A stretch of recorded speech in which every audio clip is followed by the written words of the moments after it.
우리에게는 어떤 특정 장소를 가거나 물건을 보게 되면 가지게 되는 특별한 감정 또는 기억들이 있습니다.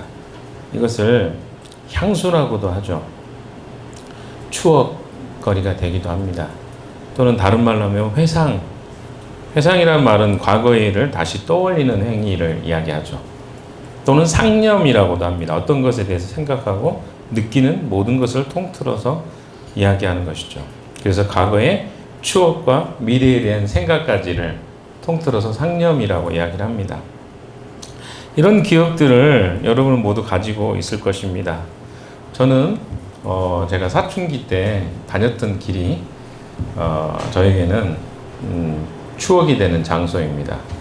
그래서 그 장소만 가면 내가 마치 10대로 돌아가는, 한 40년을 쭉 올라가서 그때로 돌아가는 것 같은 느낌을 가끔 느끼곤 합니다. 항상 느끼는 건 아니고요. 가끔 그 자리에 가면 느끼곤 합니다. 또 제가 군대를 제대한 지가 30년이 좀 넘었는데 서울에 오면 수유리에 제 부대가 있었습니다. 거기에 몇십 년 만에 한번 가는 기회가 있었는데 그 장소에 가니까 옛날 군대 생활했던 기억들이 새록새록 났습니다. 그래서 내가 어디서 군대 생활했었지? 뭐 이렇게 장소를 찾아보는 그런 시간이 있었습니다. 또 제가 군 생활할 때 가장 잘 먹었던 간식이 있는데 짱구예요. 근데 짱구를 먹으면 그 생각이 납니다. 여러분들에게도 아마 이런 각종 생각들이 아마 특별한 기억이 남는 그런 생각들이 있을 것 같다는 생각입니다. 그래서 어떤 때는 그런 물건이나 또 장소에 갈 때는요, 심장의 박동도 빨라지기도 하고 감정까지도 연결되기도 하는 것들을 경험하곤 합니다. 사실 오늘 본문에서는 이런 추억과 기억의 상념들이 나타나는 마치 요한복음에 부를 것 같은 내용들이 기록되어 있는 본문이 바로 21장이라고 할 수 있겠습니다. 오늘 본문에서는 아주 중요한 두 가지의 내용을 여러분이 좀 기억할 필요가 있습니다. 한 가지는 고기 잡는 장면을 통해서 베드로와 제자들이 처음 부름받았던 그 시간들을 회상케 하는 내용이 나옵니다. 두 번째는 숯불에 고기를 굽는 장면을 통해서 베드로에게 자신이 주님을 부인했던 그 순간을 직면하게 하시는 것을 보게 됩니다.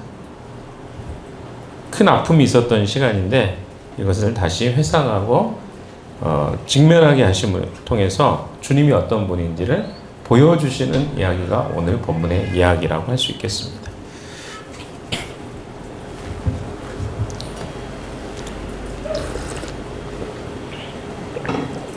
사람들에게 어떤 사건이나 트라우마가 있으면 큰 경험이죠. 그 개인이 어떤 경험했던 감당하기 어려운 감정이나 또 사건은 우리의 삶에서 그 사건을 직면하고 대응하는 것을 어렵게 합니다. 그래서 트라우마라고 하는 것을 이야기할 때 강력했던 우리 개인에게 영향을 끼쳤던 사건, 그래서 그 사건을 우리는 대부분 회피합니다. 제가 6.25 참전하셨던 분들 그런 이제 내용들을 좀 가끔 보는데 거기에 그런 내용이 나옵니다. 제가 전에도 한번 이야기했던 기억이 나는데 참전했던 그 전쟁의 참화를 뭐 지금 60년, 70년이 지났는데도 여전히 생생하게 기억하고 꿈을 꾸고 힘들어하는 참전 군인들을 보게 됩니다.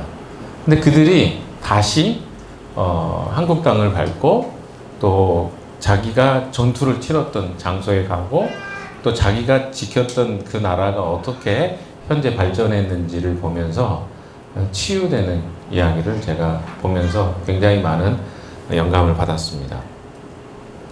때로는 우리는 어떤 힘들고 어려웠던 사건은 그냥 이렇게 기억 한편으로 저 안쪽에 숨겨두고 싶어 하죠. 꺼내놓고 싶지 않고 또 그것 때문에 어떤 사건이나 일들이 발생할 때면 발작 버튼처럼 내 삶을 일상적으로 유지할 수 없도록 우리 삶을 이끌어가는 것들을 종종 경험하곤 합니다. 그래서 이런 것들을 트라우마를 치료할 때 한 3가지 정도로 정리를 해볼 수 있는데, 노출요법이 있습니다. 노출은 뭔지 아시죠? 그래서 트라우마를 유발했던 상황이나 기억에 의도적으로 자신을 노출시켜서 그에 대한 공포나 불안을 점차적으로 줄여나가는 방법을 이야기합니다. 인지행동 치료도 있죠. 트라우마와 관련된 왜곡된 생각이나 비합리적인 믿음이 무엇인지를 찾아내서 이를 현실적이고 긍정적으로 바꾸는 방법으로 트라우마를 치료하는 방법이 있습니다. 3번째는 서사요법이라고 합니다. 이건 뭐냐면 자신의 경험을 하나의 이야기로 재구성합니다. 그래서 트라우마를 객관적으로 바라보게 하는 방법을 통해서 트라우마를 치료하는 방법이죠. 내러티브 치료법이라고도 하죠. 자, 이것은 다 뭡니까? 자신이 경험했던 극복하기 어려웠던 트라우마, 상처들을 회복하는 방법입니다. 예수님은요, 오늘 본문에 보시면 이걸 가장 적극적으로 잘 활용하신 것 같아요. 왜냐하면 예수님과 제자들의 관계, 그리고 베드로의 관계는요, 아주 특수한 관계였습니다. 3년이나 거의 먹고 자고 모든 시간을 같이 보냈습니다. 근데 제자들이 처음 부름을 받았던 이야기가 누가복음 5장에 나오는 이야기거든요. 물론 성경의 이야기를 조금 더 보면 그 전부터 제자들은 예수님을 쫓아다녔습니다. 그러나 본격적으로 제자로 부름받은 이야기는 누가복음 5장에 언급이 되고 이야기죠. 그래서 그 사건 속에서 처음 그들이 예수님께 부름받았을 때 그들은 굉장한 기대와 설렘, 그리고 어떻습니까? 엄청난 감정적인 어떤 그 심장이 쿵쾅쿵쾅거리고 기대를 가지고 아마 시작했던 것 같습니다. 그런데 오늘 요한복음 21장의 제자들의 모습은요, 조금 다른 모습이 되어버렸습니다. 왜 그랬을까요? 그것은 그들이 그동안에 참 많은 사건을 겪게 되었습니다. 예수님이 돌아가시는 사건이 있었고요. 제자들이 예수님의 그 죽음 앞에서 뿔뿔이 흩어져 버리는, 예수님을 끝까지 따르지 못하고 도망갔던 과거의 사건이 있었습니다. 더군다나 베드로 같은 경우는 예수님을 배반하고 부인하고 맹세하며 저주했습니다. 이 지금 처음 부름 받았을 때 제자들의 모습과 현재 제자들의 모습은 전혀 다른 상황인 것을 보게 됩니다. 그래서 이들에게는 어느 정도 트라우마 같은 건강하지 못한 감정, 그리고 상처가 남아있는 상태라고 여러분이 이해하시면 될 것 같습니다. 요한복음의 독특성 중에 하나가, 다른 복음에서는요, 베드로가 회개하고 자신을 돌이켰다는 이야기가 나오지 않습니다. 그러나 요한복음에는 아주 구체적이고 아주 자세하게 어떻게 그가 다시 예수님께 자기 자신을 돌이킬 수 있었는지를 설명해 주고 있는, 언급해 주고 있는 특별함이 있는 것 같습니다. 자, 이렇게 소리가 이렇게 날까요? 잘 잡아보겠습니다. 자, 오늘 21장 1절 한번 같이 읽어볼까요? 같이 읽겠습니다. 시작. 예수께서 갈릴리 바다에서 가시기 전에 제자들에게 나타나셨는데 그가 나타나신 경위는 이러하다. 예, 부활하신 후로 3번째 오늘 예수님은 등장하십니다. 오늘 본문 1절에서 이야기하신 것처럼, 하고 있는 것처럼 예수님께서 제자들에게 3번째로 나타나신 사건인 것을 알 수 있습니다. 여기에서는요, 앞에서 이미 말씀드린 것처럼 2가지의 중대한 사건을 상기시켜 주심으로써 제자들의 미래의 사역과 삶에 그들이 어떤 삶을 살아야 되는지를 가르쳐 주기 위해서 21장의 내용이 지금 부록처럼, 그러니까 이야기의 대부분은 20장으로 끝났어요. 그러니까 사건은 다 끝났어요. 근데 부록처럼 여기에 하나 더 뭔가 부록을 넣는다는 건 뭐예요? 뭔가를 강조하고 싶은 거죠. 그래서 그 강조점으로 21장의 스토리가 진행된다는 사실을 기억하시고 21장을 보시면 좋을 것 같습니다. 조금 더 자세하게 이야기하면요.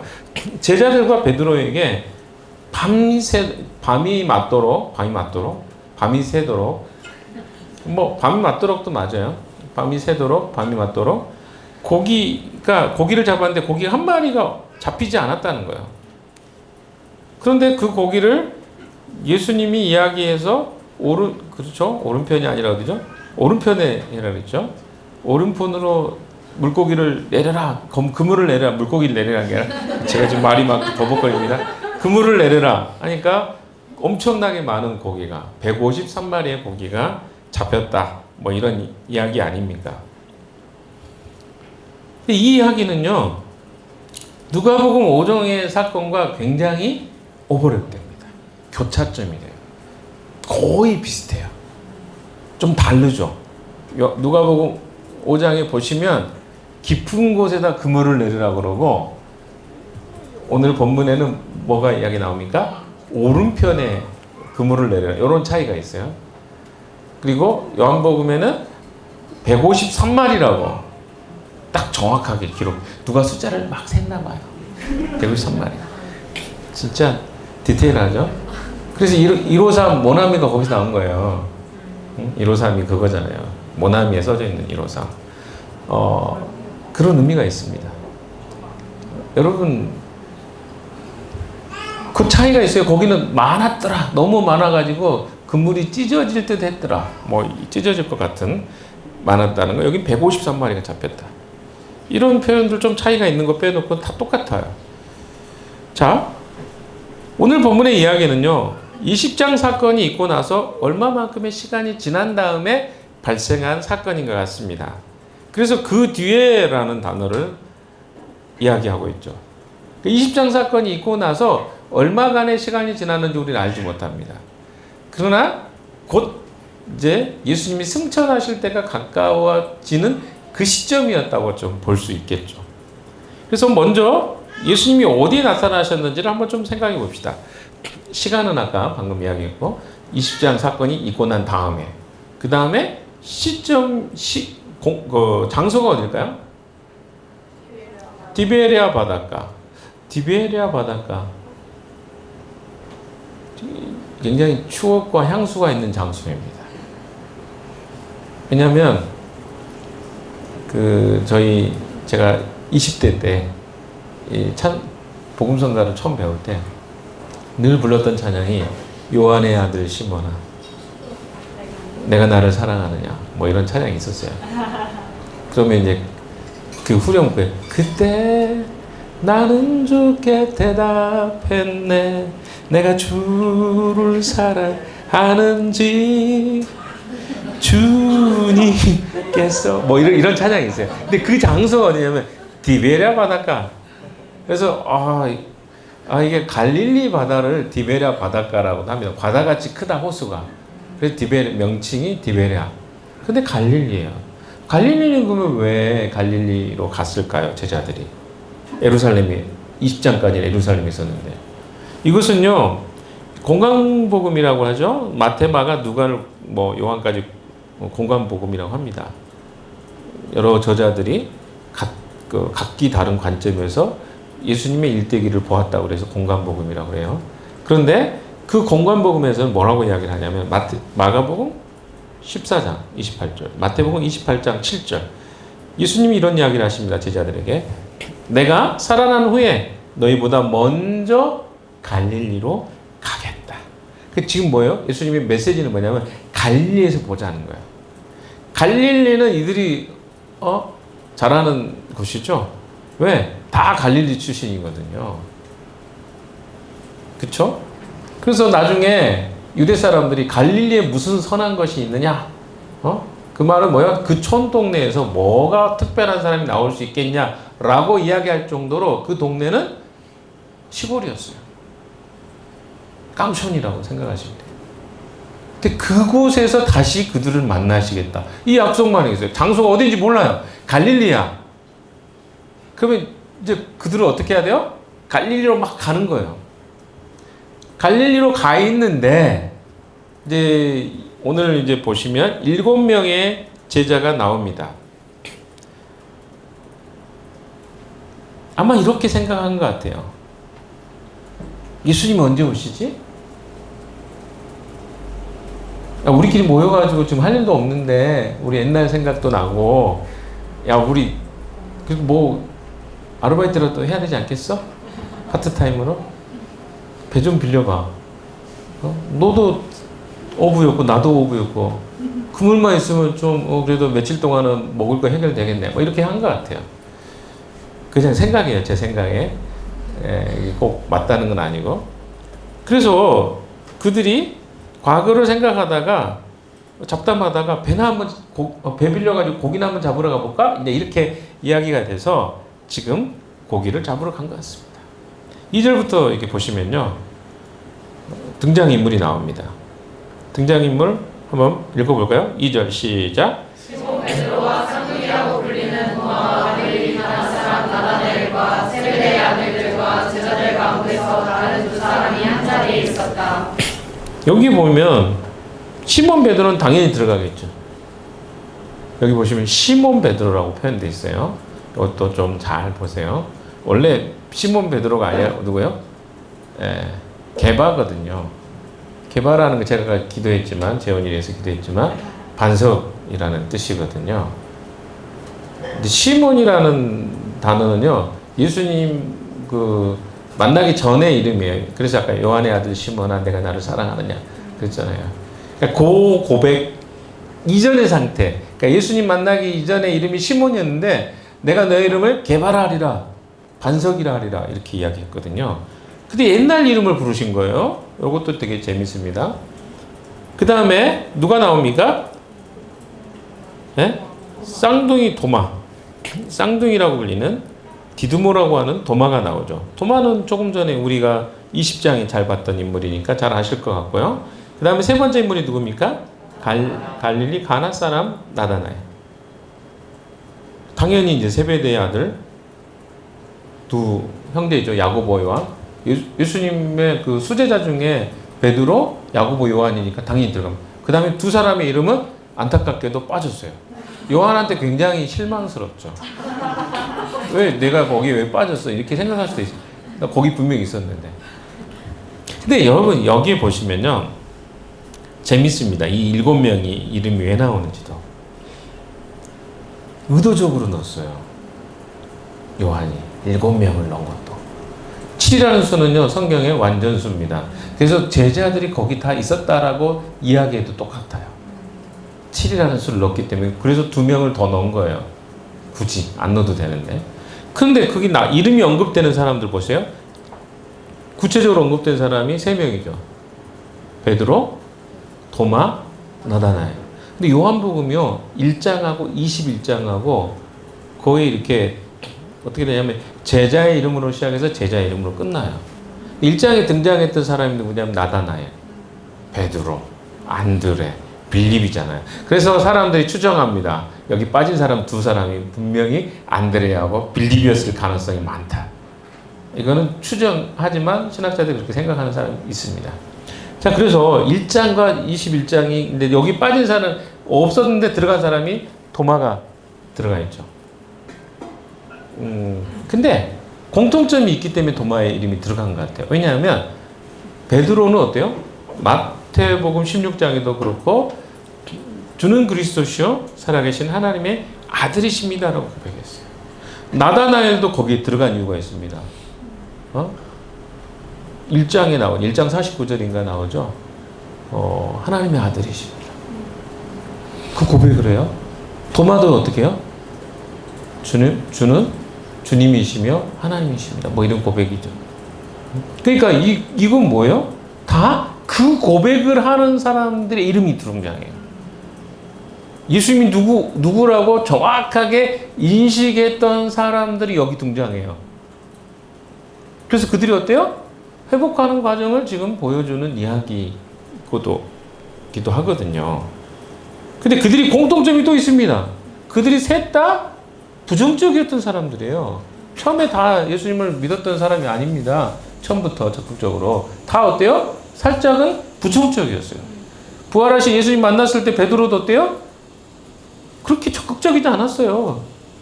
부활하신 주님이 나타나심에도 불구하고 믿지 않았던 사람이에요. 나다나엘도 처음에는 어때요? 나사렛에 무슨 선한 것이 나올 수 있겠느냐 했던 사람이죠. 그리고 도마는 당연히 다 믿는다고 하는데 자기 혼자 나는 옆구리 만져보고 손 만져봐야 난 믿을 거야. 보여주시니까 그때서야 믿는 사람이죠. 묘하게 이런 내용들이 여기에 기록되어 있습니다. 이 이야기가 뭘 의미할까요? 우리에게?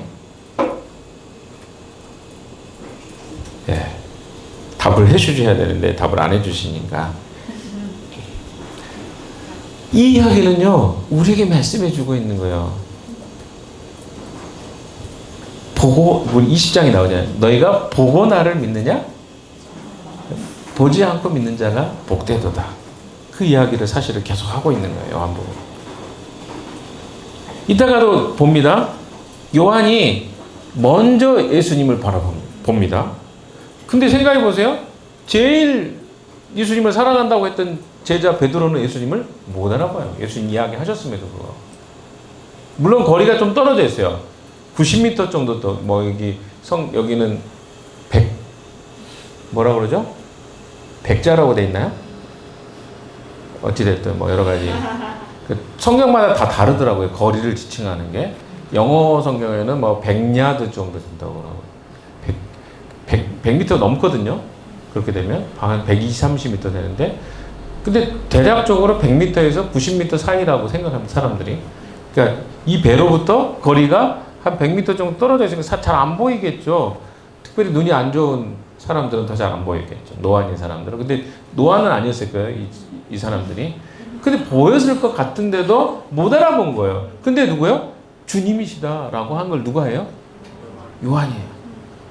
근데 진짜 요한이요. 재밌는 사람. 자기를 뭐라고 늘 지칭했죠? 사랑하는 사람. 근데 오늘 이제 그 정체를 드러냅니다. 24절이죠? 한번 보세요. 24절 보세요. 21장 24절. 같이 봅시다. 시작. 이 모든 일을 증언하고 이 사실을 기록한 사람이 바로 이 제자이다. 우리는 그의 증인이 자기를 이야기하는데 이렇게 표현해요. 근데 앞에 보시면 어떻게 자기를 이야기하냐면 20절 보시면 베드로가 돌아보니 예수께서 사랑하시던 제자가 따라오고 있었다. 그러니까 계속 자기의 이름을 딱 언급하지 않고 뭐라 그래요? 세베대의 아들들이 거기도 자기 이름 안 나와요.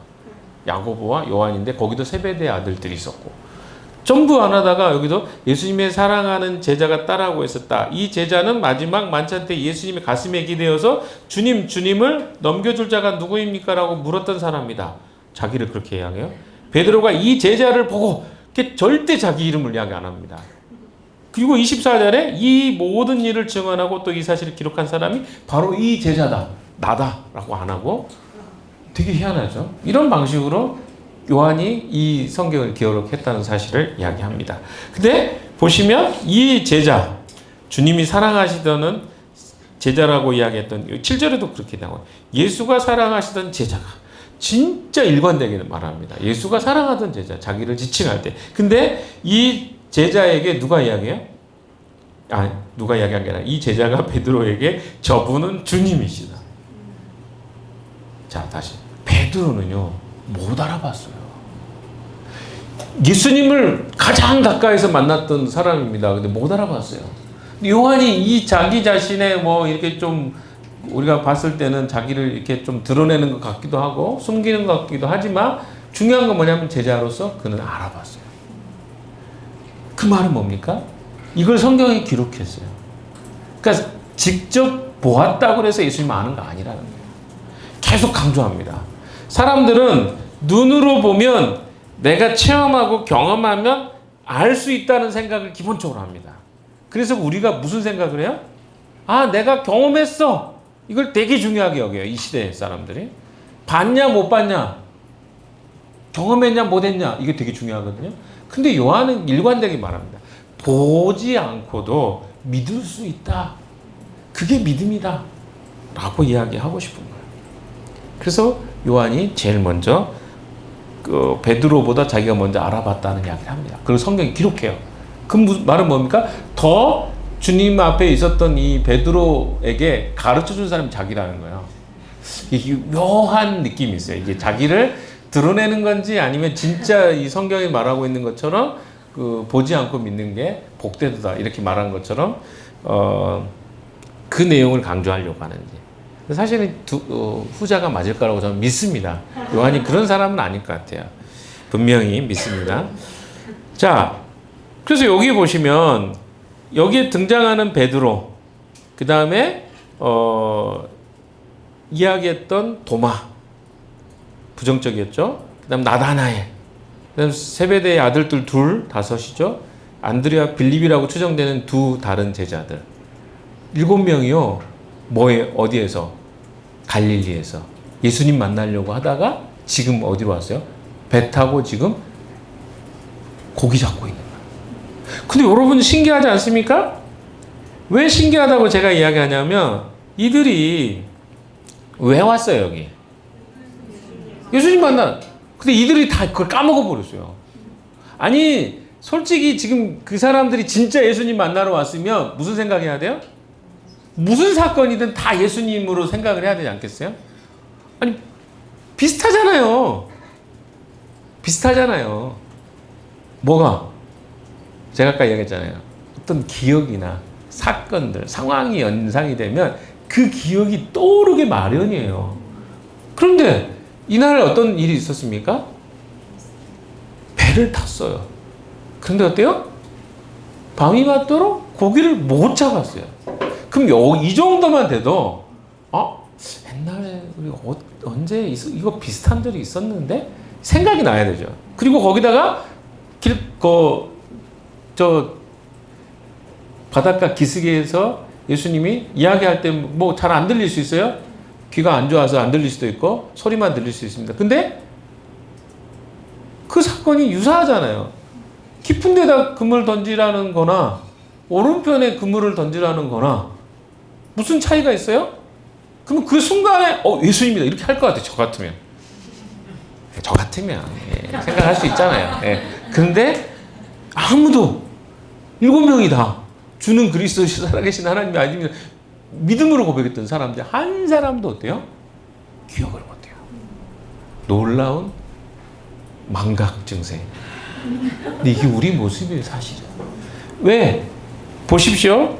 계속 이야기를 좀 진행해 보면요. 교회는 사실은 주를 그리스도로 고백하는 사람들의 모임입니다. 그래서 우리는 전부 다 기본적으로 우리가 다른 생각을 가지고 있지만 일치할 수 있는 하나의 이유가 있다면 예수 그리스도를 주로 고백하는 사실 하나가 우리를 일치하게 합니다. 교회가 연합되지 않고 깨지는 이유는 우리 안에 그리스도가 중심이 되지 않고 다른 것들이 중심이 될 때 교회는 깨지게 돼 있어요. 근데 이들은요 깨지기 딱 좋은 상태. 왜? 주님이 지금 이들을 왜 이곳에 불렀는지를 잊어버린 상태예요. 굉장히 중요합니다. 왜냐하면 그들이 예수님을 다시 만나러 갔는데 아무도 7명이 다 어때요? 그들 왜 거기 있는지를 기억하지 못하는 것이죠. 여러분 나다나엘을 왜 가나 사람이라고 이야기하지 아십니까? 가나 사람이나 나와있죠? 3절 가보세요. 그럽니까? 예. 가나 사람. 왜 가나 사람일까요? 가나에서 2장에 보시면 기억나시죠? 포도주 사건이 처음으로 있었던 사건. 그 출신이에요. 근데 1장에도 기적이 있었고요. 21장에도 엄청난 기적입니다. 기적과 기적으로 끝나요. 근데 단지 예수님이 기적을 베풀려고 지금 이런 일을 하셨을까요? 아니에요. 예수님의 목적은요, 기적의 목적이 아니었어요. 기적은 하나의 부분적인 이유였습니다. 여기서 기적을 베푸시네요. 진짜 이유가 나옵니다. 그걸 우리가 오늘 찾아봐야 되는 것이죠.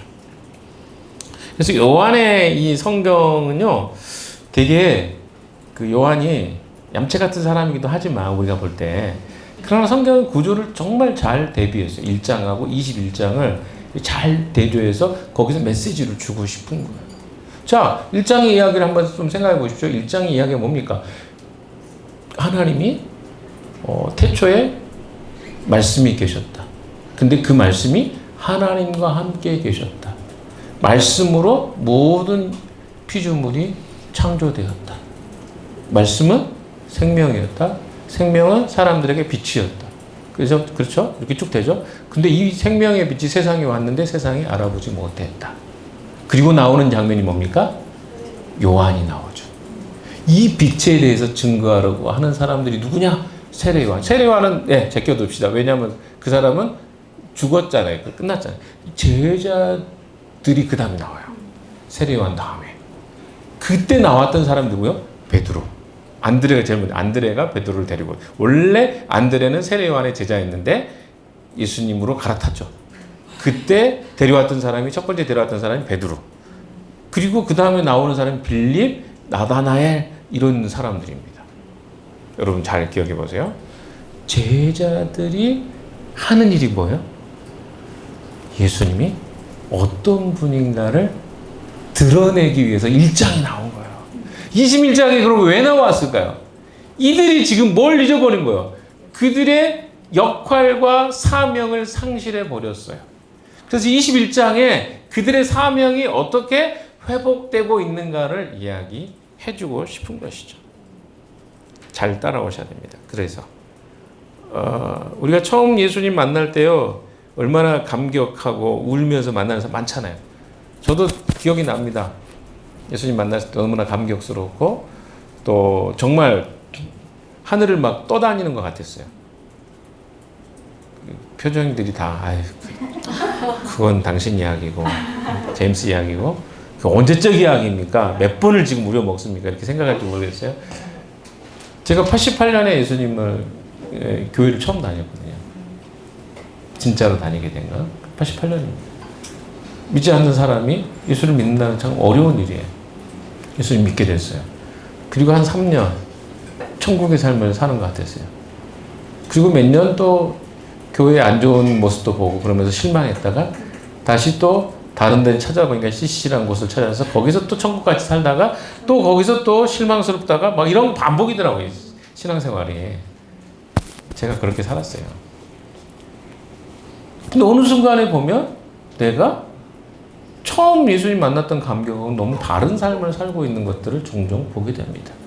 제가 20대 중반에 25, 6때 제가 이야기 드렸잖아요. 늘 뭐 했냐면 노래 부르고 다녔어요. 너무 기뻤어요. 그래서 한 200-300m 되는 거리를 저희 집까지 버스에서 내려가는 거리를 늘 노래를 불렀어요. 너무 좋았어요. 아파트를 가면 아파트에 소리를 지르고 소리를 지르는 게 노래를 부르고 이렇게 다녔어요. 너무 기뻤거든요. 근데 지금 더 이상 노래를 안 부릅니다. 이상한 변화가 생긴 거죠. 그때하고 많이 달라진 거예요. 신체 변화도 생기고 뭐 호르몬 변화도 생겼겠지만 우리 안에 여러분 변화는 없습니까? 여러분 젊은데 노래 부르고 다니세요 막? 난 못 들어봤는데? 그렇게 다니는 사람 거의 없잖아요. 그러니까 뭐냐면 여러분도 벌써 변화가 된 거예요. 뭔가 처음에는 그러지 않았겠죠. 그러니까 우리 안에 어떤 변화가 생겼는데 그 변화의 대부분의 모습들을 이들이 다 담아내고 있다는 거죠. 제자들에게도 처음 예수님 만났을 때와 지금 너무나 많이 바뀌었어요. 그래서 그 바뀐 것이 어떻게 회복되고 있는가가 오늘 본문의 이야기란 말이에요. 제자들은요, 예수님께서 갈릴리에서 만나자고 했을 때 그것에 대해서 갈릴리로 가야 되겠구나라고 생각은 했지만 그것이 무엇을 의미하는지를 정확하게 이해하지 못했던 것 같습니다. 그래서 제자들이 함께 모여서 이야기하다가 그럼 우리 뭐예요? 옛날로 복귀하는 거예요. 고기나 잡으러 갈까? 우리 다 어부잖아. 우리가 한번 잡으면 뭐 끝장나지 않겠어? 뭐 이렇게 했겠죠. 그리고 여기 보시면 여기 어떤 표현이 나왔냐면 3절 하반절에 보십시오. 그러나 그날 밤에는 자 보세요. 그날 밤에는이라고 표현되어 있어요. 이거 조금 다른 성경마다 다르더라고요. 다른 성경에는 그날에는 이라고 표현되어 있는 데가 있고 영어성에 that night라고 되어 있어요. 그날. 고기를 못, 그러니까 다른 표현이지만 좀 해석해보면 이런 거죠. 그날에는 고기를 못 잡은 거야. 그러니까 우리가 좀 이해할 수 있어요. 왜 그들이 못 알아챘는지. 그 전에도 고기를 잡으러 간 거예요. 이날만 잡으러 간 게 아니고. 그러니까 그때는 고기를 잡았던 거죠. 그러니까 어때요? 오늘은 뭐 고기가 안 잡히나 보다 이렇게 생각했을 가능성이 있다는 거예요. 그러니까 그들이 예수님이구나 하고 눈치 못 챈 이유가 뭐예요? 그냥 일상 속에서 실패도 하고 성공도 하고 이렇게 살다가 실패를 왕창 했는데 그게 어때요? 그게 특별하게 예수님하고 연상이 안 되는 거예요. 이들이. 과거에 이런 비슷한 일이 똑같이 있었는데 만약에 예수님께 초점이 막 맞춰 있으면 어때요? 그날인데? 바로 생각이겠죠. 첫날 가가지고 엄청 뭐 고기 한 마리도 못 잡았어. 아마 그런 생각 했을 것 같아요. 그런데 이들이 어때요? 그 전에는 고기를 한번 잡았던 것 같아요. 왜? 그날에는 이라고 표현하고 있는 걸 보면 이해되시죠? 그러면 제자들의 입장이 살짝 이해가 됩니다. 그 전에는 고기 잡았으니까. 그 다음 날은 어때요? 오늘만 고기는 못 잡았나 보다. 이렇게 생각했을 가능성이 있다는 것입니다. 자, 우리는 이 부분을 좀 이렇게 생각해 보면요. 우리는 고기 잡는 거로만 이야기했으니까 이게 우리하고 좀 안 다가. 우리는 고기 안 잡는데요? 고기하고 무슨 상관이 있어요? 근데 사실은요. 주님은 우리 일상 속에서 하고 있는 모든 것들을 사실 여기 빗대 보면 이야기가 됩니다. 내 삶 속에 어떤 날은요. 정말 일도 잘해가지고 성과도 좋고 사람들한테 인정도 받아요. 이런 날은 어때요? 해피. 근데 어떤 날은 어때요? 아침부터 시작해서 저녁까지 되는 일이 하나도 없어. 모피법칙처럼. 가끔 그런 날 있잖아요. 이것도 안 되고 저것도 안 되고 심지어 아내한테도 막 이렇고 막 이런 타격이 심하잖아요. 그러면 난 지금 인생을 왜 사나 뭐 이런 생각까지 들기도 해요. 진짜 신기하게도 그런 날이 있습니다. 우리 상민이가 눈이 동그래서 제가 그래요 하는 표정이에요. 최근에 그 팀장한테 된통 당했다는 이야기 들었는데 아무튼 그런 날이 있어요. 우리는 무슨 생각이에요? 내가 좀 뭔가 재수가 없나 보다. 운이 없나 보다. 이런 생각 하잖아요. 사실은요, 제자들이 그렇게 생각한 거예요. 그러니까 이게 뭐냐면 내 삶의 문제가 예수님하고 전혀 상관없다고 생각할 때는요, 그게 전혀 연결이 안 돼요. 그런 문제가 내 인생에 있어지는 문제를 예수님으로 연결하기가 어렵다는 거죠. 왜? 우리가 신앙 갖고 있지만 그 문제를 내가 내 힘으로 살아간다고 생각하기 때문에 그렇습니다. 제자들도 똑같았어요. 제자들에게는 뭐라고 하지 맙시다. 저도 많이 그랬던 사람인데 거의 누가복음의 이야기를 복부돼서 오늘 본문에서 이야기하고 있는 내용입니다. 사랑하는 여러분, 이들이요 새벽이 돼서 해가 조금씩 밝아오니까 그때 예수님께서 그 호숫가 기슭에서, 이게 바다라고 하면 그러니까 호숫가 기슭에서 계신 것을 못 봤어요. 보였을 거예요. 그들이 집중해서 보면. 근데 안 봤단 말이에요. 예수님이 계셨는데 몰랐던 거예요. 그리고 심지어 예수님이 소리쳐서 뭐라고 합니까? 얘들아, 뭘 좀 잡았느냐? 근데 이걸 직역해 보면, 얘들아, 고기 하나도 못 잡았지? 못 잡았구나. 뭐 이런 거예요. 이렇게 해보면. 그러니까 못 잡았지라는 거예요. 그러니까 그들이 예수님인지를 알았으면 예수님이다 바로 했겠죠. 예수님을 몰랐단 말이에요. 근데 얘들아는 표현도요, 이건 일반적 용어가 아닙니다. 예수님 자주 사용하셨던 단어를 썼는데도 불구하고 못 알아보고, 그러니까 지금 완전히 영적으로 어때요? 침체 상태, 못 알아보는 거예요. 이야기. 이 말을 해도 못 알아보고, 저 사건을 봐도 못 알아보고, 전반적으로 못 알아보는 상태에 있는 거예요. 그래서 제자들이 뭐랍니까? 못 잡았습니다. 저 멀리 있는 사람이 100m나 떨어진 사람인데 우리 고기 못 잡으면 어떻게 하지? 이렇게 생각했겠죠. 6절 보세요. 자, 시작.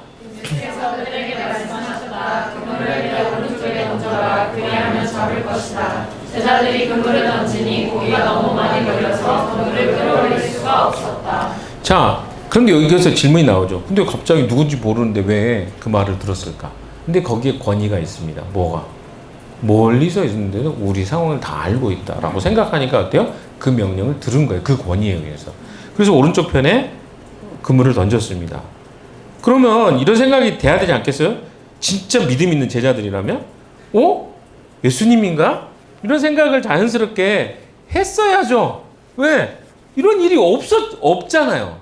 그런데 그 순간까지도 아무도 못 알아봐요. 그러다가 7절 같이 읽어봅시다. 시작. 예수께서 사랑하시는 제자가 베드로에게 저는 주님이시다고 말하였다. 시몬 베드로는 주님이시라는 말을 듣고서 벗었던 몸에다가 겉옷을 두르고 바다로 뛰어내렸다. 자, 요한이 진짜 궁금해. 나중에 한번 물어보고 싶어. 왜 이렇게 표현했을까? 자기를 자꾸. 예수가 사랑하시는 제자가 정말 그런 표현을 쓴 것이 저는 좀 성경을 읽으면서 걸리긴 했어요. 계속. 진짜로 걸렸어요. 왜 굳이 이렇게 관종인가? 이렇게 왜 네가 아니어도 충분히 자기를 드러낼 수 있었을 건데 굳이 계속 예수가 사랑하는 제자가 어찌 됐든 넘어가 봅시다. 근데 베드로에게 저분이 주님이시다. 그걸 알아챈 거예요. 눈으로 보지 못했지만 이건 정말 주님이시다라고 알아본 사람 누구요? 베드로는 못 알아봤어요. 다른 제자도 다 못 알아봤어요. 근데 베드로 차이점이 뭐예요? 허리에 겉옷을 두르고 겉옷 두르고 바다로 뛰어들어서 수영합니다. 그 90m 정도 되거든요. 수영 잘했던 거 자기가 보여주려고 한 건지 모르겠는데 아무튼 뛰어들었어요. 그래서 90m를 수영해서 옵니다. 다른 제자들은 어때요? 진짜 이상한 사람들이에요. 예수님 제자라고 하면 그 자기들 중에도 베드로가 뛰어들었으니 같이 뛰어들어서 갈 사람도 있어야 되잖아요. 아무도 그렇게 안 합니다. 다 어떻게 해요? 잘 보세요. 8절. 나머지 제자들은 작은 배를 탄 채로 고기가 든 그물을 끌면서 해안으로는 그물이 더 중요했어요. 이 고기는 그래도 놓치면 안 돼. 생각이 있었던 것 같습니다. 참 재밌어요. 그러니까 성경에 이런 이야기들이 표현되어 있는 거 보면 백자라고 되는 게 거의 90m 정도 됩니다. 그러니까 200규빗 다른 성경에는 그렇게 표현되어 있는데 45cm 하면 90m 정도 되겠죠. 자, 이제 이야기를 좀 진행을 조금 더 해봅시다.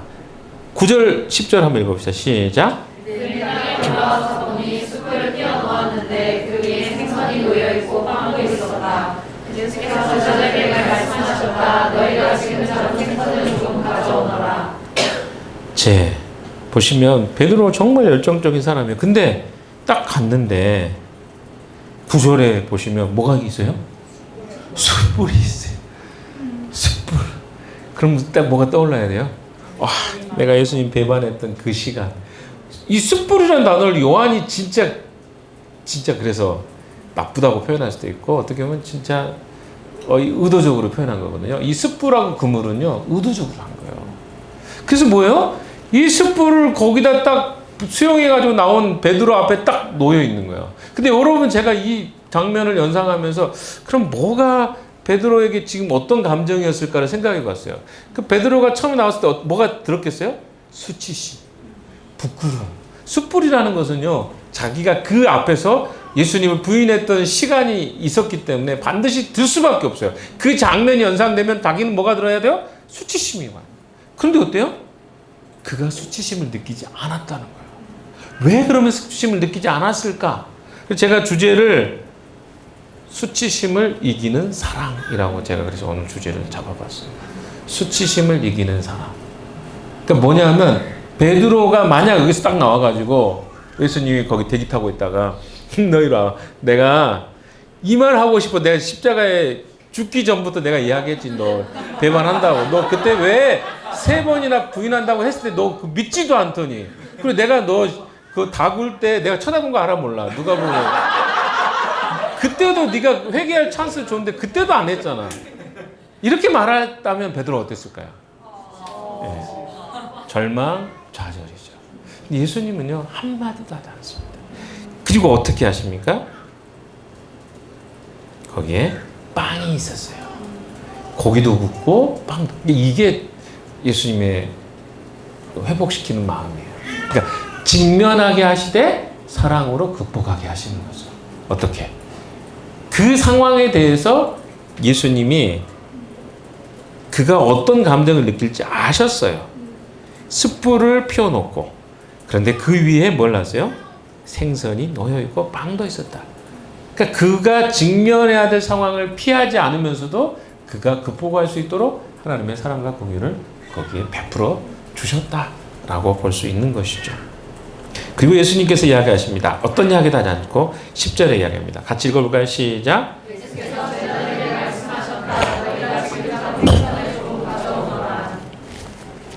예수님은요, 그들에게 그들이 잡은 고기도 가져오라고 합니다. 여러분, 예수님이요, 그러면 생각해 보세요. 이렇게 생각할 수 있어요. 어떤 사람 진짜 많은 생각을 저는 했어요. 예수님 고기가 부족했을까? 아니잖아요. 아니었을 거예요. 애들이 너무 잘 먹어서 이것 갖고는 부족할 건데 이랬을까? 아니었을 거예요. 그럼 뭘까요? 예수님은요, 그들이 수고한 것도 사실은 예수님이 허락해 준 거예요. 오른쪽에 금을 내려간 거예요. 근데 그거를 인정해 준 거예요. 그들의 행위와 수고까지도 인정해 주십니다. 참여케 하시는 거죠. 굉장해요. 예수님의 회복의 단계의 과정 속에 그들의 사소하고 작은 순종, 그 주님이 하라고 하는 대로 했을 때 그 결과가 어떠한 것에 대해서 그들이 기억하게 하기를 원하셨습니다. 그래서 어떻습니까? 베드로가 배에 올라갑니다. 아마 예수님이 그게 죄책감만 주었으면 배에 올라가면서 아이씨 나 다시 물에 빠질까 했을지도 몰라요. 근데 그렇게 하지 않았어요. 11절 같이 읽읍시다. 시작. 시몬 베드로가 배에 올라가서 그물을 땅으로 끌어내렸다. 그물 안에는 큰 물고기가 153마리나 들어있었다. 고기가 그렇게 많았으나 그물이 찢어지니까 그 땅으로 끌어내렸습니다. 고기를. 그리고 어떻습니까? 153마리인 걸 여기 기록하고 있어요. 그렇게 많았다. 엄청나게 많은 큰 고기가 153마리면 어마어마하게 많은 거죠. 자, 그런데 이제부터가 이제 진짜 예수님이 하고 싶은 메시지죠. 12절, 13절 읽어봅시다. 시작. 예수께서 그들에게 말씀하사 질문하라. 제자들 가운데 아무도 감히 선생님은 누구십니까? 하고 묻는 사람이 없어. 그가 주신 것을 알았기 때문이다. 예수께서 가까이 오셔서 빵을 집어서 예수님이요, 아무 말씀 안 하셔요. 그냥 그 행위가 뭐예요? 그들에 대한 메시지였어요. 빵도 주고 생선도 주고 그들의 것도 같이 굽게 하시고. 야, 이게 예수님이 회복하시는, 제자들을 회복시키는 방법이었습니다. 제자들이 어떻게 회복이 됐을까요? 잘못을 지적받는 것 같은 느낌은 들었겠죠. 그러나 그 직면하는 사건에 대해서 예수님은 사랑으로 그들을 덮어주셨습니다. 여러분, 우리에게는 사랑이 필요합니다. 베드로같이 열정적인 사람이 다시 회복될 수 있었던 것은요, 그 사실들을 하나씩 하나씩 지적하는 것이 아니었어요. 그 사랑으로 다시 한번 기회를 주는 것이었습니다. 베드로가 물었잖아요. 예수님 몇 번이나 용서해야 됩니까? 예수님 했던 말이 뭡니까? 70번씩 7번이라도 해라. 490번이라도 용서해라. 사람은 그렇게 해야 회복이 됩니다. 이제 좀 마무리를 좀 하겠습니다. 오늘 본문을 통해서 하나님 우리에게 뭘 말씀하고 계실까?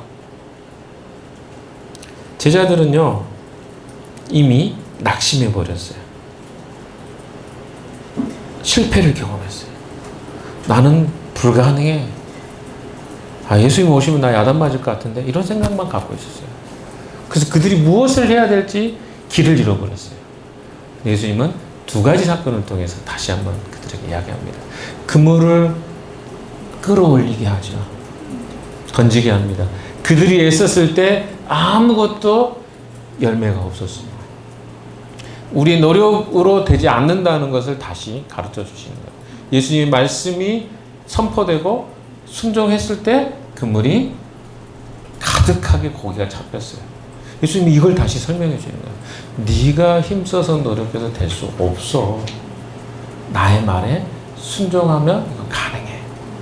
그거예요. 처음에 그들이 부름받았을 때 이 세상의 사람들은요, 다 자기 노력으로 살아가요. 세상에. 그러나 하나님의 사람들 어때요? 하나님 말씀에 순종해 사는 거예요. 근데 이게 어렵습니다. 왜? 내가 살아왔던 가치와 삶의 기준이 있는데 왜 그걸 버리고 어떻게 하나님의 뜻대로 살 수 있겠어요? 이게 우리의 끝없는 고민이에요. 그냥 내가 노력하고 살면 안 돼요? 모두 복잡합니다, 주님. 그래서 주님은요, 네가 나를 주인으로 하니 그럼 내가 하는 말에 순종하고 살아. 열매는 내가 보장할게. 첫 번째. 두 번째 11절을 같이 읽어볼까요? 11절 시작. 시몬 베드로가 배에 올라가서 그물을 땅으로. 그물 안에는 큰 물고기가 153마리가 들어있었다. 고기가 그렇게 많았으나 이거는요 메타포라고 생각합니다. 앞으로 그들이 하게 될 일이에요. 예수님의 부활 승천 이후에 그들이 무슨 일을 합니까? 세상에 나아가서 예수님이 하셨던 일을 하게 될 거예요. 그런데 어때요? 거기에 153마리가 들어. 큰 고기. 각종 고기들. 무슨 말입니까? 너희들이 어부가 아니라 사람 낚는 어부가 될 것이다.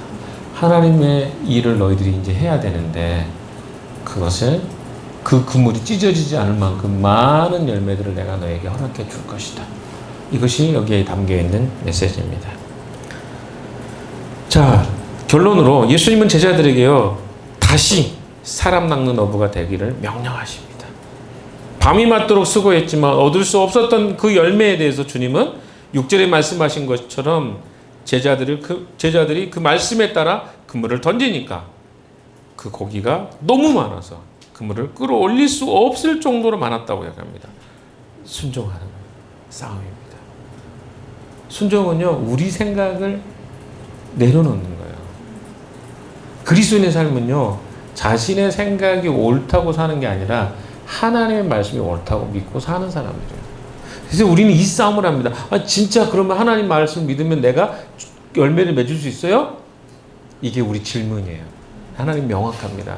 순종하면 그 결과는 하나님이 책임입니다. 그러니까 결과에 대한 내용이 달라요. 우리가 기대하는 결과와 주님이 생각하신 결과가 다릅니다. 그게 첫 번째, 순종하면 열매를 맺게 될 것이다. 두 번째는요, 예수님 제자들이 무엇을 기대하십니까? 153마리의 고기를 통해서 수많은 종류의 물고기가 잡히는 것을 보여주십니다. 단순히 물고기가 아니라 그들이 잡고 앞으로 얻게 될 사람들의 생명과 영혼에 대한 이야기입니다. 예수님은 그들을 고기 잡는 어부로 부르신 것이 아니라 사람 낚는 어부로 다시 부르신 것입니다. 예수님이 승천하시고 난 다음에 그들이 해야 될 일이 무엇인가를 하나님의 사랑으로 수치를 넘은 그 주님의 사랑으로 다시 가르쳐주고 계신 것입니다. 사랑하는 여러분, 이 말씀이 여러분에게도 동일한 도전이 됐으면 좋겠습니다. 주님은요, 우리에게 원하시는 것은 다시 회복되는 거예요. 수치를 넘은 하나님의 사랑을 여러분이 받아들이잖아요. 다시 우리가 회복됩니다. 처음으로 돌아가요. 활기차게 돌아갈 겁니다. 역동적으로 살게 될 겁니다. 왜? 소명을 잃어버렸고 삶의 목적을 잃었기 때문에 우리에게 힘이 없는 겁니다. 영적으로 무지해지는 거죠. 안 보이는 거예요. 그러나 주님은 다시 우리가 회복되기를 원하십니다. 우리가 비전 트립도 가고 또 이 한 주에 여러 가지 일들이 있을 건데요. 주님의 꿈을 꾸는 것, 비전을 함께 꾸는 것, 그게 우리 일입니다. 무엇을 해야 된다고 생각해 우리 자꾸. 하나님의 보는 것도 일이에요. 하나님이 무엇을 행하시는지는요 봐야 아는 거예요. 보지 못하는데 일하지 못합니다. 그래서 항상 뭐요? 하나님의 일하시면은 꿈을 쫓는 거예요. 꿈을 따라가는 겁니다. 저도 제가 선교사 중국에 선교사 갈 때 제일 먼저 했던 게 비전 트립부터 했어요. 꿈을 꾸는 거예요. 보니까 생기더라고요. 그리고 가는 거예요. 보지 못하면 아무것도 못합니다. 근데 우리는 자꾸 뭐예요? 뭘 하려고 해요. 먼저. 주님은 우리에게 먼저 보라고 말씀하십니다. 그 일에 여러분이 순종해서 볼 수 있는 시간이었으면 좋겠고요. 그래서 그 수치심을 넘어서 하나님의 사랑이 여러분에게 경험되는 시간들이 되시기를 주님의 이름으로 축원합니다. 기도하겠습니다. 하나님 감사합니다. 우리에게 소명을 주시고 소망을 주셔서 이 한 주도 일본에서 또 한국에서 그렇게 비전과 꿈을 가지고 하나님의 역사가 이루어지는 것을 함께 보기를 소망합니다. 주님 우리를 지켜 주시옵소서. 예수 그리스도 이름으로 기도했습니다. 아멘.